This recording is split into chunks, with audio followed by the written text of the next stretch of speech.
कोई भी कारण हो, कोई भी बात हो, चिढ़ो मत, गुस्सा मत करो, ज़ोर से मत बोलो, मन शांत रखो, विचार करो और फिर निर्णय लो।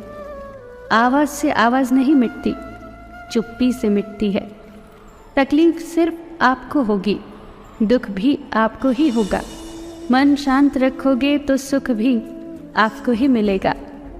जीवन में कई बार हम क्रोध में आकर सीमाएं लांघ जाते हैं और फिर हमारे हाथ अफसोस के अलावा कुछ नहीं लगता।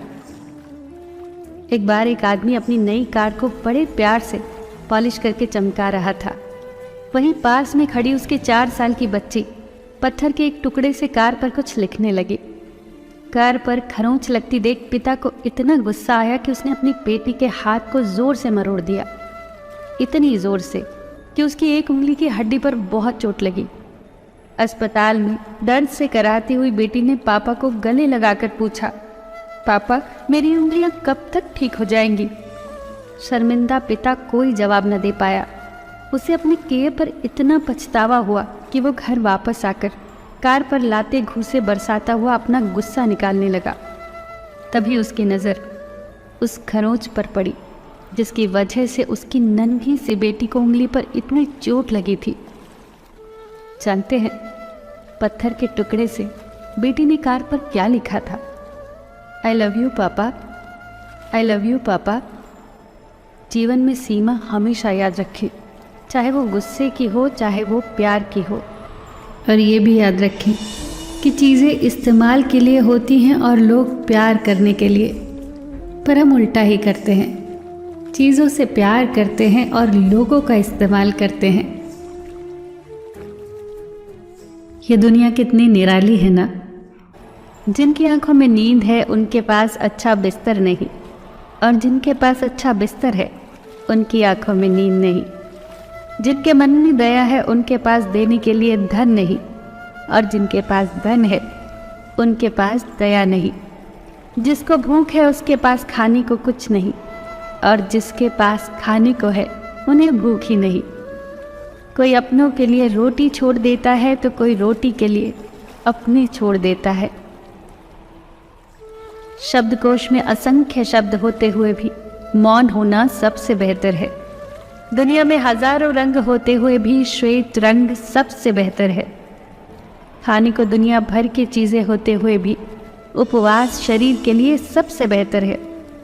देखने को इतना कुछ होते हुए भी आंखों से भीतर देखना सबसे बेहतर है। सोने की लंका और पुष्पक विमान तो रावण के पास थे, राम ने तो वनवास ही देखा था। राजपाट तो कंस के पास था, जेल में जन्म तो कृष्ण ने लिया था।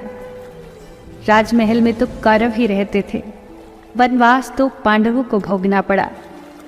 संघर्ष हमेशा सत्य के साथ चलता है। जब सत्य के लिए भगवान को भी संघर्ष करना पड़ा तो हम तो फिर भी इंसान हैं। बात बहुत छोटी है पर गहरी है। बिखरा हुआ समाज और बिखरा हुआ परिवार कभी भी बादशाह नहीं बन सकता, लेकिन हाँ, वो आपस में लड़कर दूसरों को बादशाह जरूर बना देता है। जिस घर में प्रेम और बड़ों का आदर सम्मान होता है वहीं ईश्वर का निवास होता है। प्यार बांटा तो रामायण लिखे गए, और संपत्ति बांटी तो महाभारत लिखी गई। याद रखना कि इंसान का पतन उस वक्त शुरू हो जाता है जब वो अपनों को गिराने की सलाह दूसरों से लेने लगता है। एक पत्थर लीजिए और उस पत्थर को किसी जानवर, कुत्ते या बिल्ली पर मारिए। आप देखेंगे कि जानवर डरकर भाग जाएंगे। अब वही पत्थर लीजिए और एक मधुमक्खी के छत्ते पर मारिए, फिर देखिएगा कि मधुमक्खियाँ आपका क्या हाल करती हैं। पत्थर वही है और आप भी वही हैं, बस फर्क यही था कि जानवर अकेला था और मधुमक्खियाँ समूह में थी। एकता में ही शक्ति होती है। संयुक्त रहिए, संगठित रहिए, प्यार से रहिए, सबका ख्याल रखिए पर अपना भी ख्याल रखिए। हमेशा मुस्कुराते रहिए, कभी अपने लिए तो कभी अपनों के लिए।